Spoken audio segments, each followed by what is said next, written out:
And I think that's one of the reasons he gets attracted to her, involved with her. I thought he was dreamy. It was a crush. We never went out or anything. We did 2 films together, and then we did a play reading together. But yeah, we actually were supposed to go out once, and he stood me up.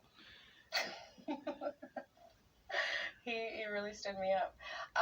I don't know. He might have been already going out with the person that he's married to now. I don't know exactly what the details were, but I do remember. I think that was the only time I was ever stood up. And Andrew, you have some explaining to do. Never gotten over it. No, I got over it. Feel any better if I asked you to the prom? I know the prom's kind of lame, so if you don't want to go, it's really no big deal. I was very nervous about kissing people on film. Well, of course, I hadn't kissed Andrew at all. I don't even think that we kissed in the audition. That was really, I think, our first kiss ever. And I was very nervous about it, but I really did make up my mind that I was going to make it a fantastic kiss. And it was. I remember it was a little bit hard for me to kiss him first.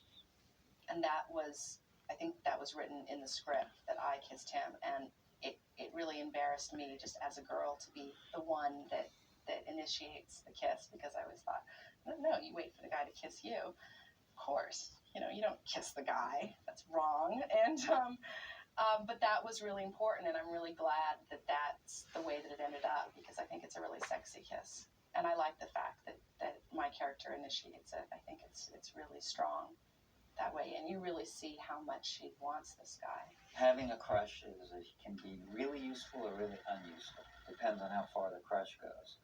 I'm a big believer in keeping people with crushes apart, and that way the tension of their feelings is used in the scene, and that's what happened, luckily for me, because Andrew was always distracted and fragmented and always looking around. Now he was smart enough as an actor to do that and to use it in the scene, but there was enormous feelings on both their parts, especially Molly for Andrew, and she had a huge crush on him, and that worked for the movie, and you could feel it.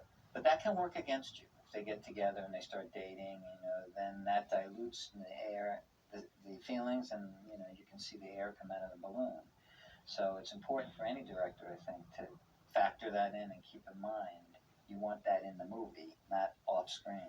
I don't think you can deconstruct the whole process of sexual attraction. It's either there or it's not. It's impossible to have a formula, because sometimes you'll look at people who have a fantastic, marriage, actors that live together, or, but they don't have that sexual chemistry on film.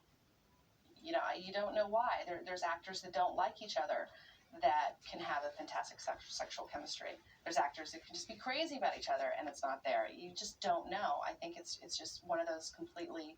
I mean, I think if studios were able to have a formula for this, they certainly, would patent it and use it. It would save them a lot of money, but you just never know. I remember kissing for a while.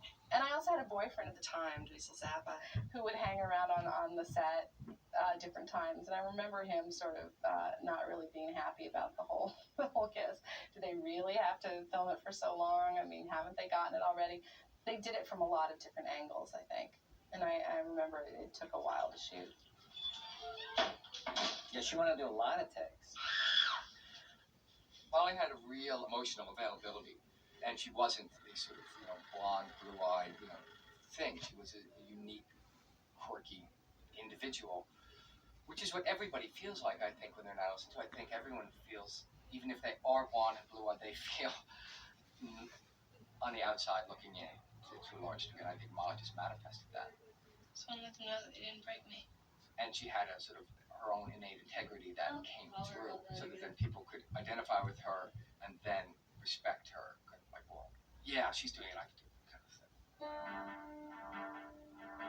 John Hughes, he has an amazing intuitive sense of actors. I mean, think about it. I mean, the ones that he discovered as kids. I mean, I don't know anybody with that track record, from, Anthony Michael Hall to Macaulay Culkin to Molly to Spader to, it goes on and on. So with Molly, I think he found in her the behavior he felt had a sense of truth to it, that mirrored emotionally the character that he was writing, and terrific talent. he responds to talent and truth. And I think in Molly, he found that. And that was the first one, 16 Candles, and the experience of it. And that was his first movie. Ignited him and made him feel like, I want to go again and do this again and go to the next step with it. He sort of saw something that other people didn't see, and he was able to sort of film that and use it. I didn't feel that connection with anyone else. I was a pretty shy kid. I wasn't very extroverted. I wasn't very outgoing. A lot of, everything was very internalized. And he got something out of me that I don't think anybody did up to that point. And I don't really know that anybody has since.